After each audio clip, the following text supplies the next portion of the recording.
This series is the result of a strong collaboration between Syracuse University, SUNY ESF, Neighbors of the Onondaga Nation, and other community organizations.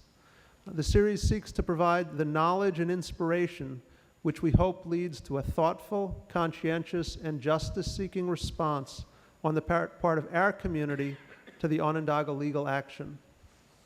On February 27th, we began the series with a recitation of the traditional Haudenosaunee Thanksgiving address. We'll close the series with that same address on December 6th. I'd like to ask Joe Heath to come up and introduce our first speaker, Chris Amato. Thank you. I'm just here to introduce my good friend, Chris Amato. Chris has become the environmental litigator helping the nation in its focused work around Onondaga Lake and Onondaga Creek. I first met Chris in the late 1990s, I think. He was with the Attorney General's Environmental Protection Bureau, and we had discovered an archaeologist openly robbing graves near Buffalo, near the Erie County Fairgrounds.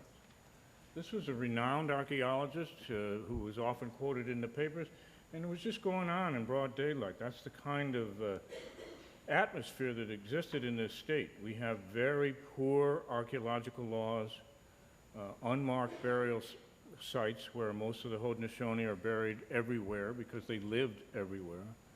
They're not protected, but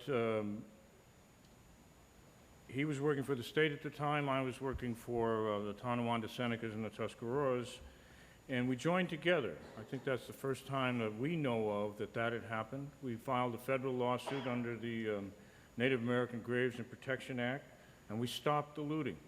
And we ran that guy out of the state. We discredited him.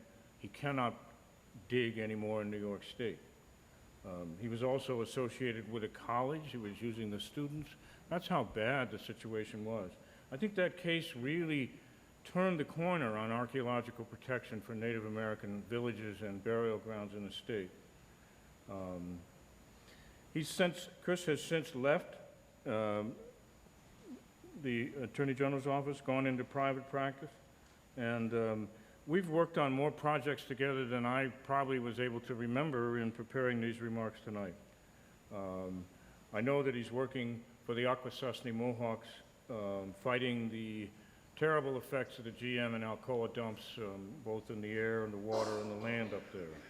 I know that he's working with citizens in the town of Ava, up in Lewis County, fighting a dump there that just doesn't belong. We work together in the town of Richland, up on where the Salmon River reaches Lake Ontario, fighting a rogue RV park and golf course who is destroying sand dunes and polluting the wetlands. We got that wetland transferred to the Nature Conservancy. We stopped most of his bad activities. He certainly helped us work on Onondaga Lake and Onondaga Creek. He helped us correct an old medical waste dump on Onondaga Nation. We reached an 8-party agreement to clean that up. Please welcome my friend, Chris Amato. Thank you.